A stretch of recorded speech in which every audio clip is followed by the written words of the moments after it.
सर्वेभ्यः नमो नमः। अहम मोनिका तालियान। आज की वीडियो में हम अपनी स्वर संधि को करेंगे। स्वर संधि को करने से पहले आप अपनी संधि के बारे में जान लीजिए।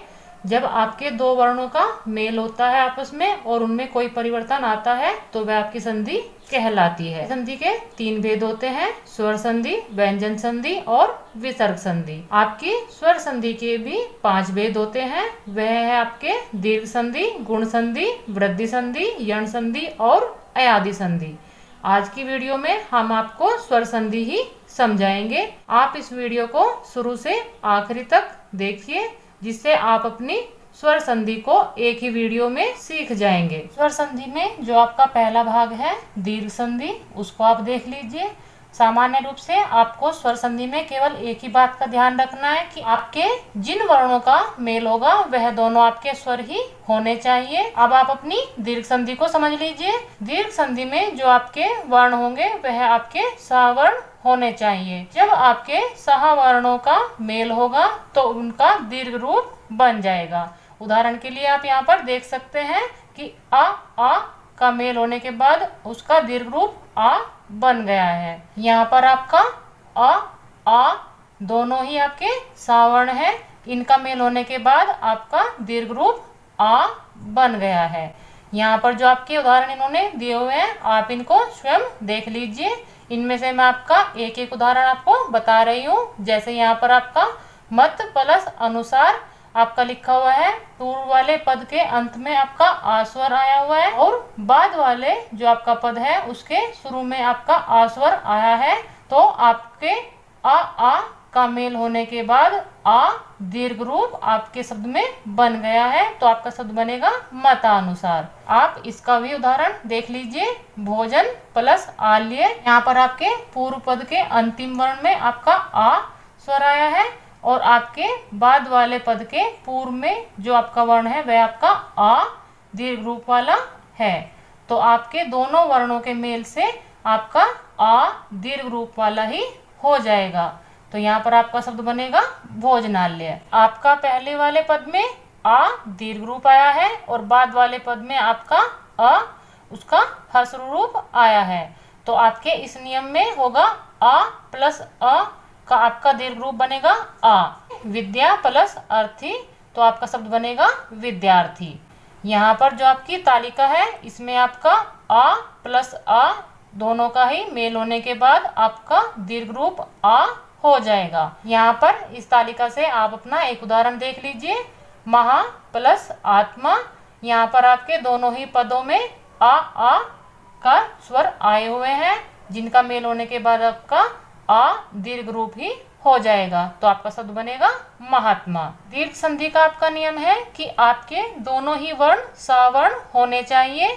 यहाँ पर आपके उदाहरण में बताया गया है ई का आपका मेल होने के बाद ई उसका दीर्घ रूप हो जाएगा।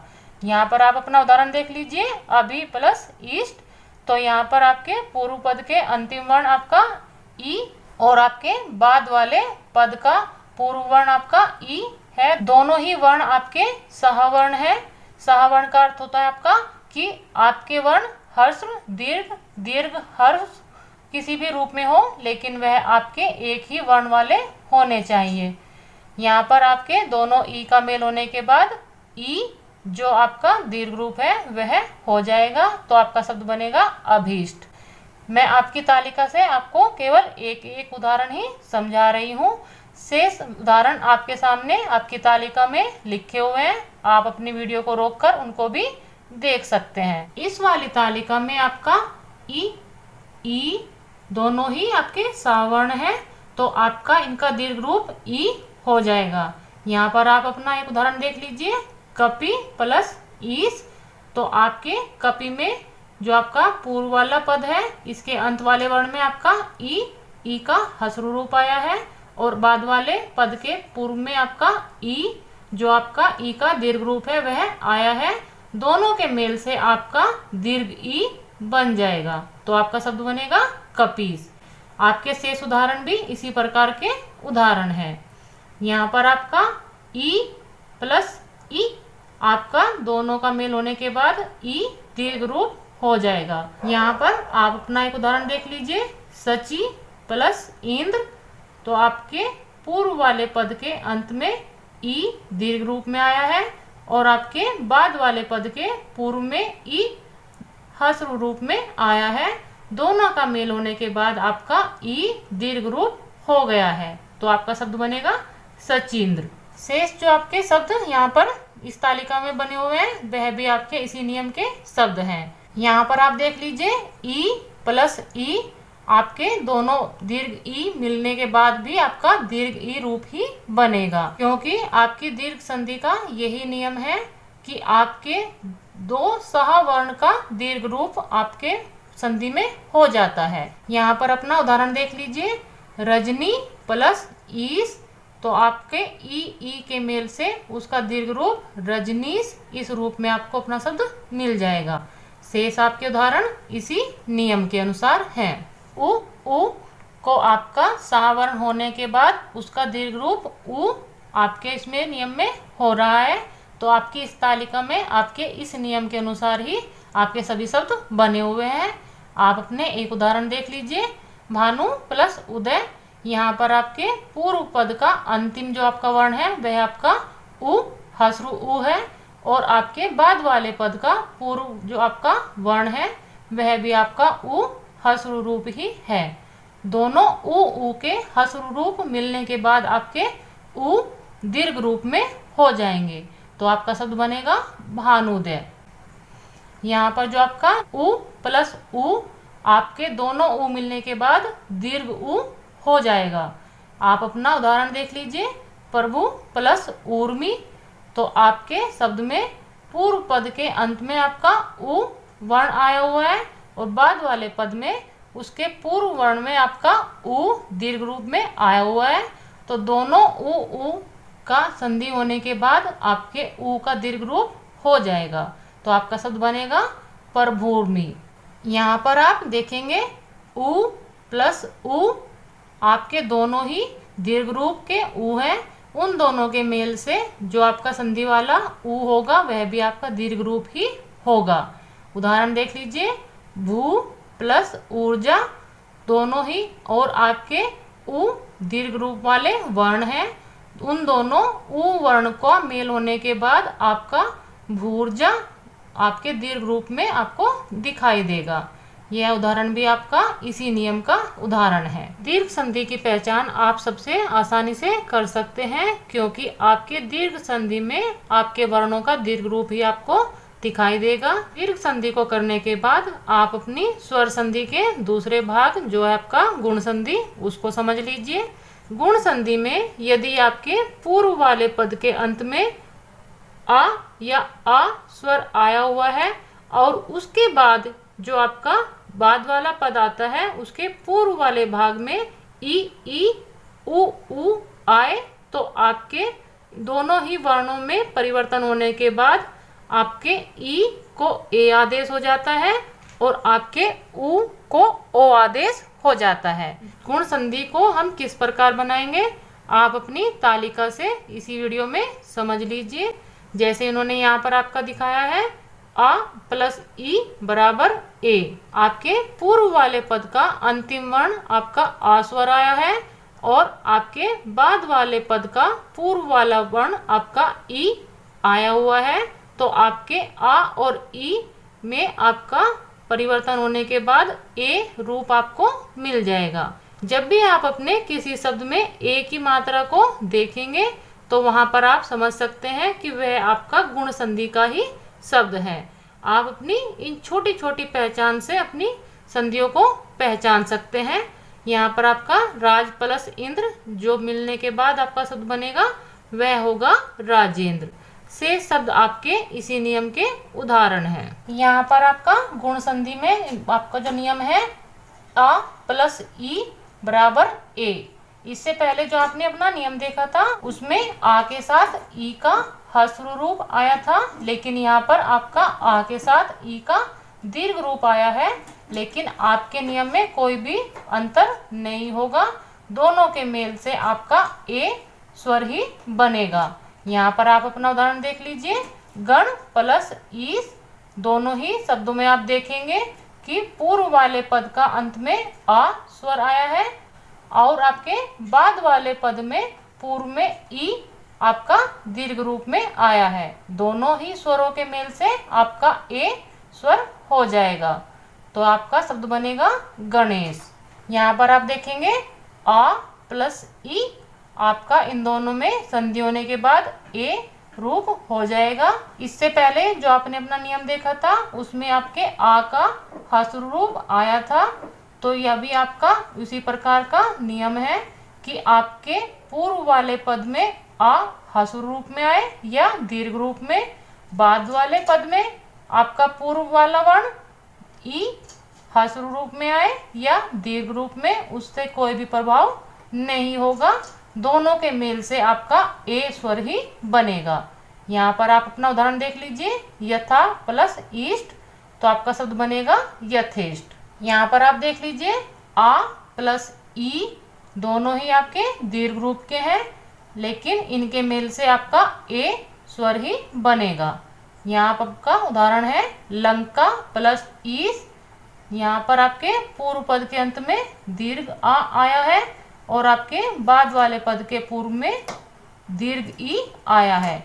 दोनों के मेल से आपका ए वर्ण बन जाएगा, तो आपका शब्द बनेगा लंकेश। शेष जो आपके उदाहरण ये आपकी वीडियो में आपको दिखाई दे रहे हैं, आप अपनी वीडियो को रोककर उन सभी को एक बार जरूर देख लीजिए। यहाँ पर आपका गुण संधि का दूसरा नियम है जो मैंने आपको समझाया था कि यदि आपके पूर्व वाले पद में आ के बाद आपका उ आ जाए तो दोनों के मेल से आपका ओ बन जाता है। अभी आप अपनी गुण संधि में आ के बाद ई का मेल देख चुके हैं। अब आप अपने गुण संधि के ही दूसरे वाले भाग में, जिसमें आपका आ के साथ आपके उ का मेल करने के बाद ओ जो आपका स्वर बनेगा उसको समझ लीजिए। अ प्लस उ दोनों के मेल से आपका ओ स्वर बन जाएगा। उदाहरण है आपका धर्म प्लस उदय। यहाँ पर आपके पूर्व पद के अंत में आ स्वर आया है और आपके बाद वाले पद के पूर्व में उ आपका हस्र उ आया है, तो दोनों के मेल से आपका ओ स्वर बन जाएगा। तो आपका शब्द बनेगा धर्मोदय। शेष जो आपके उदाहरण है उनको भी आप एक बार जरूर अभ्यास कर लीजिए, क्योंकि आपकी परीक्षा में आपसे उदाहरण देकर ही आपकी गुण संधि के बारे में पूछ लिया जाता है, या आपसे संधि विच्छेद करने के लिए जो कहा जाता है वह आप अपने इन उदाहरणों से ही सीख सकते हैं। यहाँ पर आपका आ प्लस उ इन दोनों के संधि होने के बाद ओ रूप आपको मिलेगा। उदाहरण आप देख लीजिए, महा प्लस उदय। पूर्व वाले पद का अंतिम वर्ण आपका आ दीर्घ रूप में है और आपके बाद वाले पद का पूर्व वाला वर्ण आपका उ हस्र रूप में है।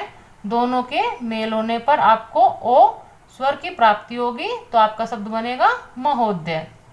अ प्लस उ आपकी संधि होने के बाद ओ रूप आपको मिल जाएगा। यहाँ पर आप देखेंगे आ आपका हस्र रूप में है, उ आपका दीर्घ रूप में है, लेकिन गुण संधि में आपका इससे कोई भी प्रभाव नहीं पड़ेगा कि कौन सा आपका हस्र है या दीर्घ।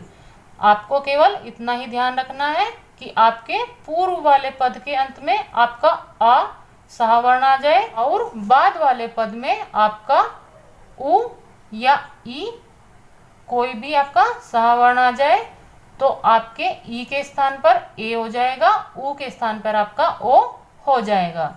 तो आप अपने इसमें उदाहरण देख लीजिए, जल प्लस उर्मी। यहाँ पर आप देखेंगे पूर्व पद के अंत में आपका आ स्वर आया है और आपके बाद वाले पद के पूर्व में आपका उ वर्ण दीर्घ रूप में आया है। दोनों में संधि होने के बाद आपका शब्द बनेगा जलोर्मी। यहाँ पर आपका आ प्लस उ दोनों ही आपके दीर्घ रूप आए हैं। दोनों ही दीर्घ रूप होने के बाद भी आपका ओ स्वर ही आपको प्राप्त हो रहा है। उदाहरण आप समझ लीजिए, गंगा प्लस उर्मी। यहाँ पर आपके पूर्व पद के अंतिम वर्ण आपका आ दीर्घ रूप में है और आपके बाद वाले पद का पूर्व वर्ण उ आपका दीर्घ रूप में है। दोनों में संधि होने के बाद आपका ओ वर्ण हो जाएगा और आपका शब्द बनेगा गंगोर्मी। शेष जो आपके उदाहरण हैं उन पर अभ्यास आप जरूर कीजिए। संधियों में आप अपने वर्णों पर जितना अभ्यास करेंगे उतने ही संधियां आपको आसानी से याद हो जाएगी। आप उनको उतनी ही आसानी से फिर पहचान सकते हैं। यहाँ पर आपके गुण संधि का ही तीसरा नियम इन्होंने आपको बताया है, जिसमें आपका है यदि आ या आ के आगे री आए तो दोनों के मिलने पर अर बन जाता है। अब तक आपने अपनी गुण संधि में नियम देखा है कि आपके पूर्व पद का अंतिम वर्ण आ या आ हो और उसके बाद आपका ई सहावर्ण उ सहावर्ण आए तो आपका ई के स्थान पर ए और उ के स्थान पर आपका ओ हो जाता है। यहाँ पर आपके नियम में बताया गया है कि आपके आ के बाद यदि री आए तो आपका अर बन जाएगा। आप इसको एक बार समझ लीजिए। अ प्लस री इन दोनों की संधि होने के बाद आपको जो शब्द प्राप्त होगा वह होगा अर।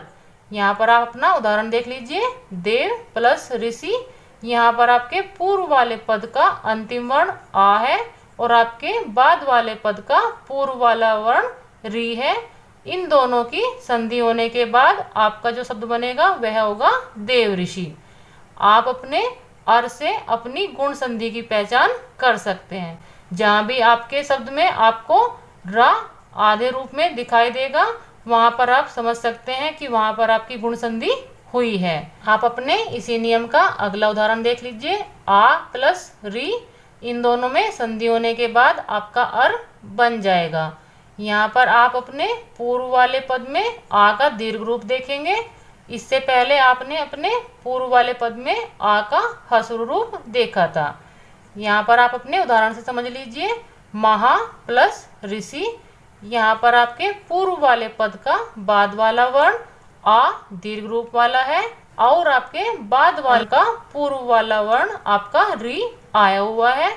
इन दोनों में संधि होने के बाद जो आपका शब्द बनेगा वह होगा महर्षि। स्वर संधि के तीसरे भेद जो है आपकी वृद्धि संधि, उसको समझ लीजिए। वृद्धि संधि में आपके कुछ नियम होते हैं।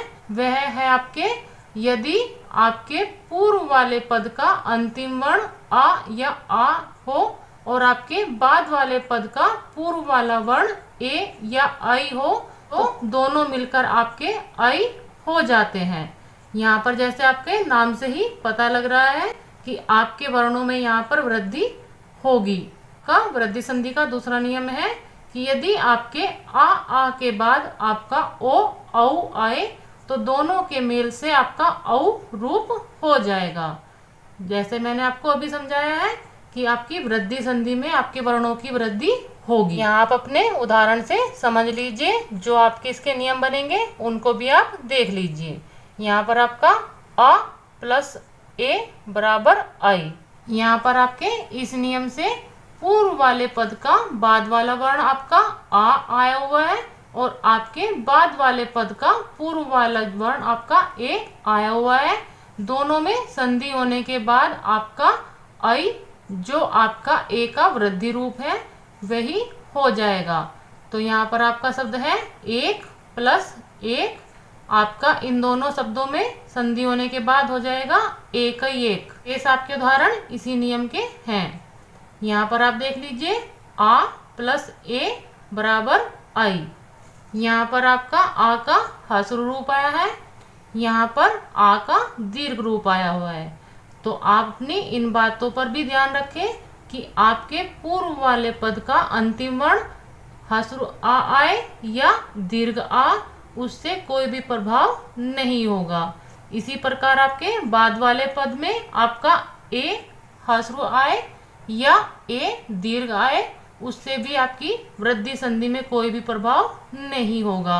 आपके ए में आपकी वृद्धि होने के बाद आपको आई आपकी वृद्धि संधि में मिलेगा। आप इसको समझ लीजिए। सदा प्लस ए, यहाँ पर आपके पूर्व वाले पद का अंतिम वर्ण आ दीर्घ रूप वाला है और आपके बाद वाले पद का पूर्व वर्ण ए ह्रस्व ए है। तो आपके दोनों स्वर में संधि होने के बाद आपके ए में वृद्धि हो जाएगी और आपका शब्द सदैव बन जाएगा। शेष आपके उदाहरण भी इसी नियम के हैं। यहाँ पर आपका आ प्लस आई बराबर आई, जो मैंने आपको अभी समझाया है कि आपका ह्रस्व आए या दीर्घ रूप, उससे कोई भी प्रभाव नहीं होगा। आपके ए का वृद्धि होकर आपको आई ही आपके शब्दों में दिखाई देगा। तो आप अपने शब्दों में आई और औ से अपनी वृद्धि वाली संधि को पहचान सकते हैं। यहाँ पर आपका जैसे उदाहरण दिया है मत प्लस ऐक्य, तो आपका शब्द बनेगा मतैक्य। यहाँ पर आप समझ लीजिए आ प्लस आई बराबर आई। यहाँ पर आपके दोनों ही वर्णों के दीर्घ रूप आए हैं, लेकिन आपके आई में वृद्धि होने के बाद आपका आई रूप ही मिलेगा। आपका उदाहरण है महा प्लस ऐश्वर्य। यहाँ पर आपके पूर्व वाले पद का अंतिम वर्ण आ आया हुआ है और आपके बाद वाले पद का पूर्व वाला वर्ण आई आया हुआ है। दोनों में आपकी संधि होने के बाद आपका शब्द बनेगा महेश्वर्य। आपका अगला नियम जो मैं आपको पहले ही बता चुकी हूँ कि यदि आपके पूर्व वाले वर्ण में आ के बाद आपका ओ औ आए तो दोनों में संधि होने के बाद आपका औ रूप ही हो जाएगा। आप इसको समझ लीजिए आ प्लस ओ बराबर औ। यहाँ पर आपका उदाहरण है दंत प्लस ओष्ठ। यहाँ पर आपके पूर्व वाले पद का अंतिम वर्ण आपका ह्रस्व आ आया है और आपके बाद वाले पद का पूर्व वाला वर्ण ओ आया है। तो आपके इन दोनों में संधि होने के बाद आपके ओ की वृद्धि होने पर आपको दंतौष्ठ इस प्रकार आपका शब्द प्राप्त होगा। यहाँ पर आपका आ प्लस औ बराबर औ। इसको भी आप अपने उदाहरण से समझ लीजिए। परम प्लस औषध। यहाँ पर आप देखेंगे आपका पूर्व वाले पद का बाद वाला वर्ण आपका आ ह्रस्व रूप में आया है और आपके बाद वाले पद का पूर्व वाला वर्ण औ रूप में आया है, जो आपका पहले से ही वृद्धि वाला शब्द है, लेकिन आपकी संधि पर इसका कोई भी प्रभाव नहीं होगा। दोनों के मेल से आपका औ रूप ही आपको प्राप्त होगा। यहाँ पर जो आपका उदाहरण है परम प्लस औस्त, उसका आपका शब्द होगा परम औस्त। यहाँ आप इसको समझ लीजिए आ प्लस ओ बराबर औ। यहाँ पर आपका आ का दीर्घ रूप है और आपके ओ आया हुआ है, लेकिन आपके दोनों में संधि होने के बाद औ रूप ही होगा। यहाँ पर प्रिंट मिस्टेक हो चुकी है, आप इसको सही कर लीजिए। ये है आपके दोनों ही दीर्घ रूप में आए हुए हैं। यहाँ पर आप उदाहरण से देखेंगे महा प्लस औदार्य। दोनों ही आपके पदों में पूर्व पद का अंतिम आपका वर्ण आ दीर्घ रूप है और यहाँ पर आपके बाद वाले पद का पूर्व वाला पद औ आपका दीर्घ रूप है।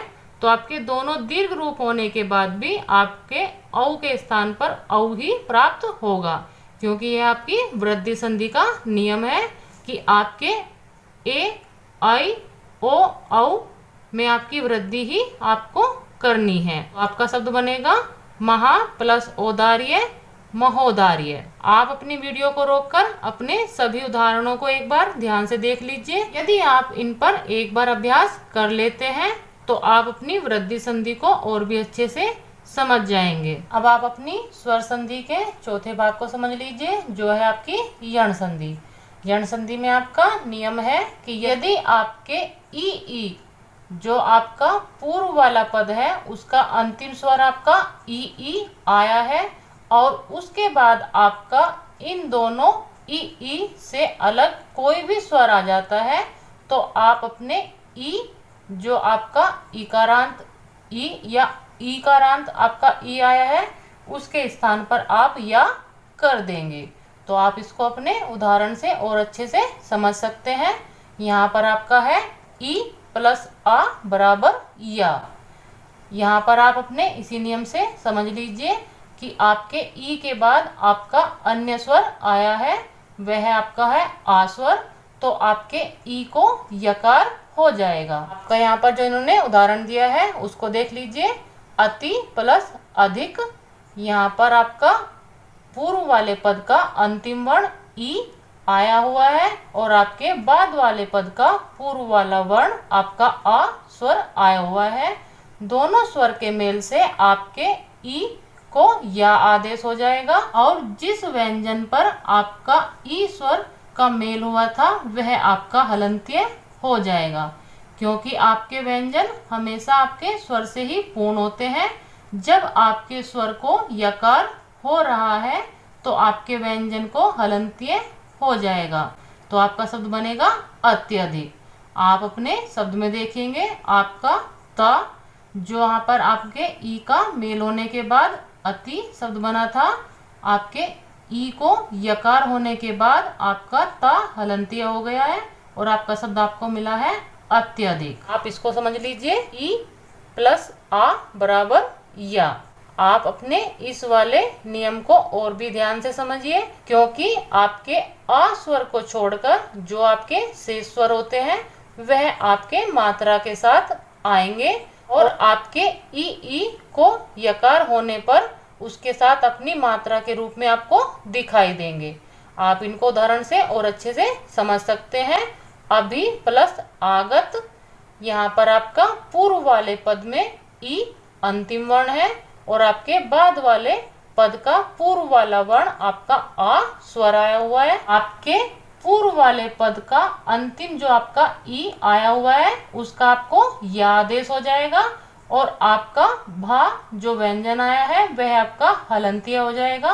बाद वाले स्वर पे आपकी मात्रा आई हुई है तो वह अपने मात्रा के रूप में आपके या के साथ हो जाएगा। तो आपका शब्द होगा अभ्यागत। आप अपने आधे व्यंजन से अपनी यण संधि की पहचान कर सकते हैं। जिस भी शब्द में आपका आधा व्यंजन आया हुआ है और आपको आधे व्यंजन के बाद अपने शब्द में या दिखाई दे रहा है और आपके आधे व्यंजन के बाद आपको वा दिखाई देता है, तो आप अपने शब्द से पहचान सकते हैं कि वहां पर आपकी यण संधि होगी। अन्य उदाहरण से समझ लीजिए, ई प्लस आ बराबर या। यहाँ पर आप देखेंगे नदी प्लस अर्पण, आपके पूर्व वाले पद का बाद वाला वर्ण आपका दीर्घ ई है और आपके बाद वाले पद का पूर्व वाला वर्ण आ आया हुआ है। आपकी यण संधि में जिस प्रकार नियम है कि आपके ई के बाद कोई भी अन्य स्वर आता है तो आपके ई को यकार हो जाता है। तो आप अपना यहाँ पर देखेंगे कि नदी प्लस अर्पण का आपका शब्द बनेगा नद्यार्पण। यहाँ पर आप देखिए कि आपके ई जिस व्यंजन पर आपका ई आया था वह आपका हलंतिया हो गया है और आपके ई को या आदेश हो गया है। आपका आ जो स्वर है वह आपका व्यंजन को ही पूर्ण करता है, उसकी कोई भी मात्रा आपकी नहीं होती। तो यहाँ पर आपका शब्द नद्यार्पण इस प्रकार बना है। ई प्लस आ बराबर या। यहाँ पर आपके दोनों ही दीर्घ रूप में आए हैं, लेकिन इससे कोई भी प्रभाव यण संधि पर नहीं होगा। जो आपका बाद वाला स्वर होगा यदि वह मात्रा के साथ आया है तो उसकी मात्रा आपकी या के साथ हो जाएगी, और यदि आपका आ स्वर आया है तो वहां पर आपका कोई भी मात्रा का मेल नहीं होगा। आपका उदाहरण है नदी प्लस आगम। यहाँ पर आपका पूर्व वाले पद का अंतिम वर्ण ई दीर्घ रूप वाला है और आपके बाद वाले पद का पूर्व वाला वर्ण आ दीर्घ रूप में है, तो आपका नद्यागम शब्द आपको प्राप्त होगा। इसको भी आप समझ लीजिए, जो आपकी ई की मात्रा है वह आपकी या के रूप में हो गई है, जो आपका दा व्यंजन है वह आपका हलंतिया हो गया है और जो आपका आ स्वर आया था वह अपनी मात्रा के रूप में आपके या के साथ दिखाई दे रहा है। आपका शब्द नद्यागम इस रूप में बनेगा। ई प्लस उ बराबर यू। जो आपका नियम है कि आपके ई को या आदेश होगा और जो आपका उससे अलग स्वर आएगा वह अपनी मात्रा के रूप में हो जाएगा। उदाहरण देख लीजिए, ऊपरी प्लस उक्त। यहाँ पर आपके ई को या आदेश हो जाएगा, रा आपका हलंतिया हो जाएगा और आपका उ अपनी मात्रा के साथ आपके या पर दिखाई देगा, तो आपका शब्द बनेगा उपर्युक्त। यहाँ पर इस उदाहरण से भी समझ लीजिए, ई प्लस उ बराबर यू। यहाँ पर आपका उ दीर्घ रूप में है तो आपके या के साथ उसकी मात्रा दीर्घ रूप वाली ही होगी। यहाँ पर आपका शब्द है वी प्लस उ, तो आप इसको समझ लीजिए, यह बनेगा आपका विहु। विहु को आप देखेंगे, जो आपका वा पर ई की मात्रा थी वह आपके या के रूप में आ गई है, वा आपका हलंतिया हो गया है और जो आपकी उ दीर्घ उ की मात्रा थी वह आपके या के साथ जुड़ गई है, तो आपका शब्द बना व्यूह। शेष जो आपके उदाहरण है आप उनको भी एक बार ध्यान से देख लीजिए। E प्लस A बराबर ये। यहाँ पर आप अपना उदाहरण देखिए, प्रति प्लस एक। यहाँ पर आपके पूर्व वाले पद का अंतिम वर्ण ई ह्रस्व रूप में आया है और उसके बाद आपका ए जो आपका बाद वाले पद का पूर्व वाला वर्ण है वह भी आपका ह्रस्व रूप में ही आया है।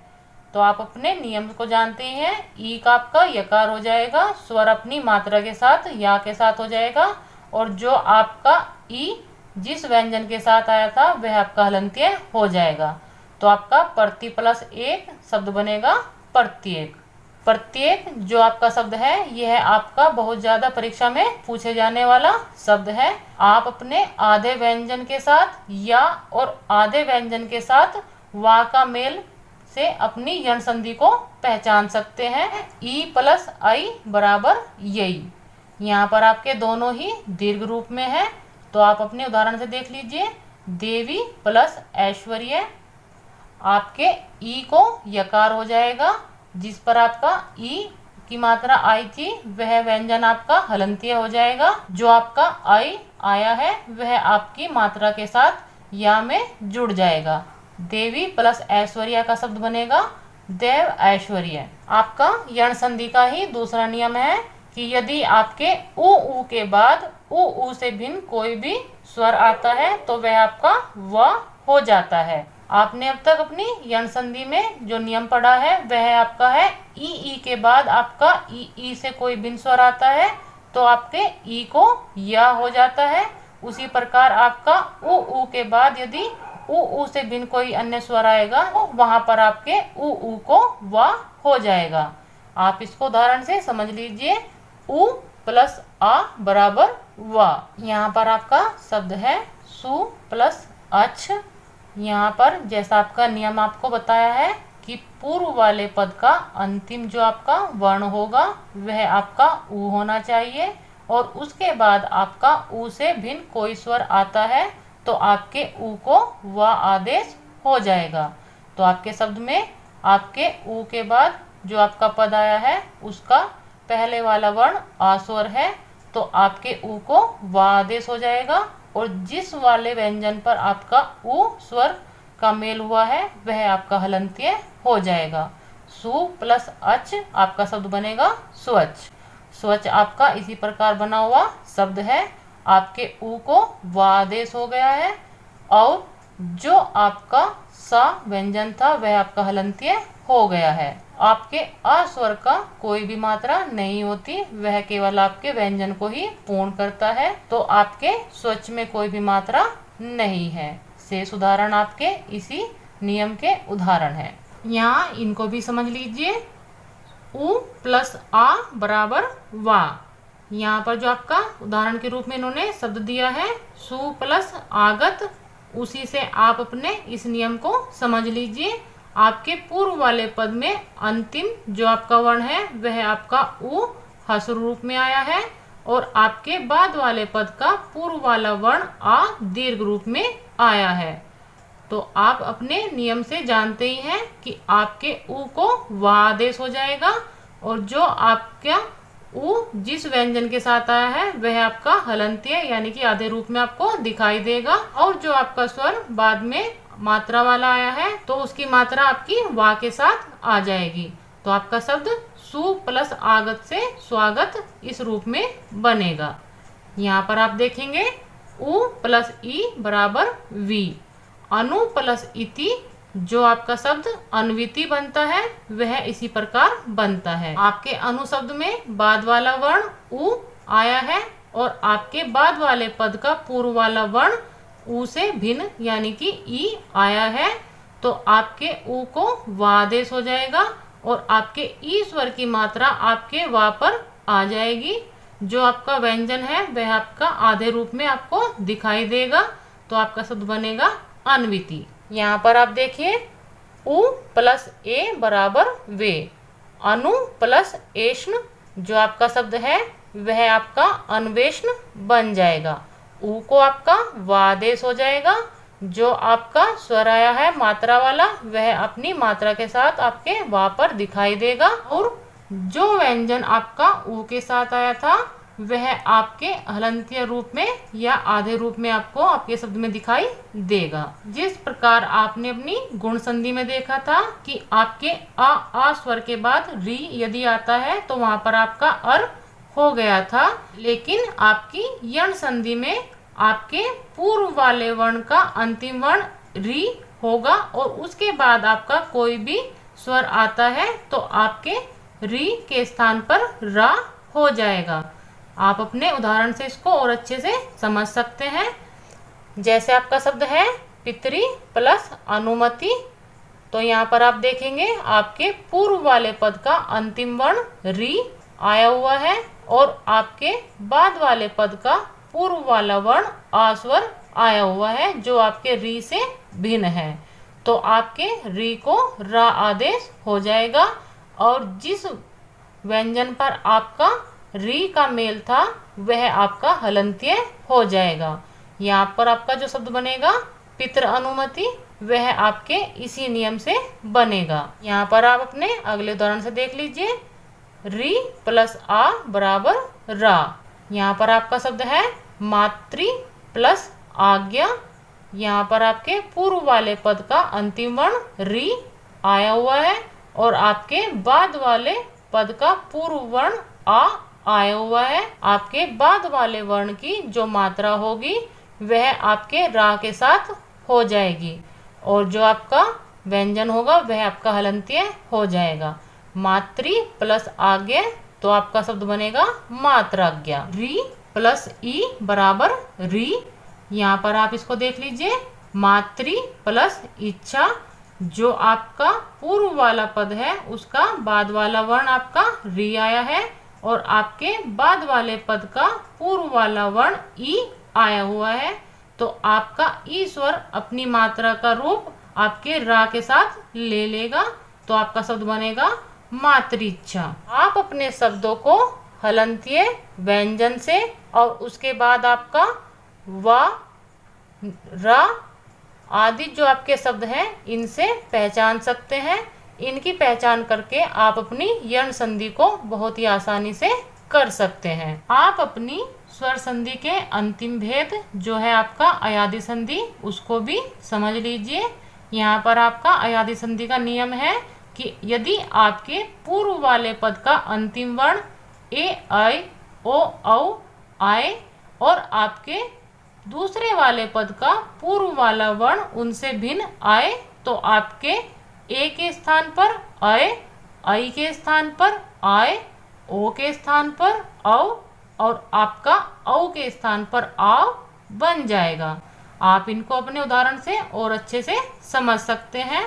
आप अपनी अयादि संधि को बहुत ध्यान से समझिए क्योंकि आपकी परीक्षा में बहुत ज़्यादा आपकी अयादि संधि के ही प्रश्न पूछे जाते हैं। जो आपके प्रश्न में उदाहरण आते हैं वह भी आपके अयादि संधि के ही अधिक होते हैं। आप इनको समझ लीजिए। ए प्लस आ बराबर अय, यहाँ पर आपका केवल समझाने के लिए आ स्वर लिया गया है।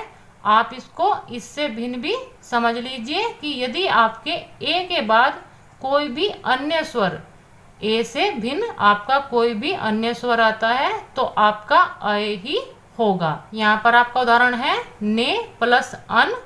आप अपने उदाहरण में देखेंगे कि आपके ए के बाद अ स्वर आया है तो आपके ए को अय आदेश हो जाएगा, तो आपका शब्द बनेगा नयन। इसी प्रकार आप अपने इस उदाहरण को भी देख लीजिए। से प्लस अन, तो आपका शब्द बनेगा शयन। यहाँ पर आप देखेंगे आपके पूर्व वाले पद का अंतिम वर्ण ए है और आपके बाद वाले पद का पूर्व वाला वर्ण आ है, तो आप इन दोनों के मेल से अय बना देंगे, तो आपका जो सा शेष बचता है हलंतीय वह आपके आ स्वर से पूर्ण हो जाएगा और आपका शयन इस प्रकार आपका शब्द बन जाएगा। आपका अगला उदाहरण देख लीजिए। ए प्लस आ बराबर आए।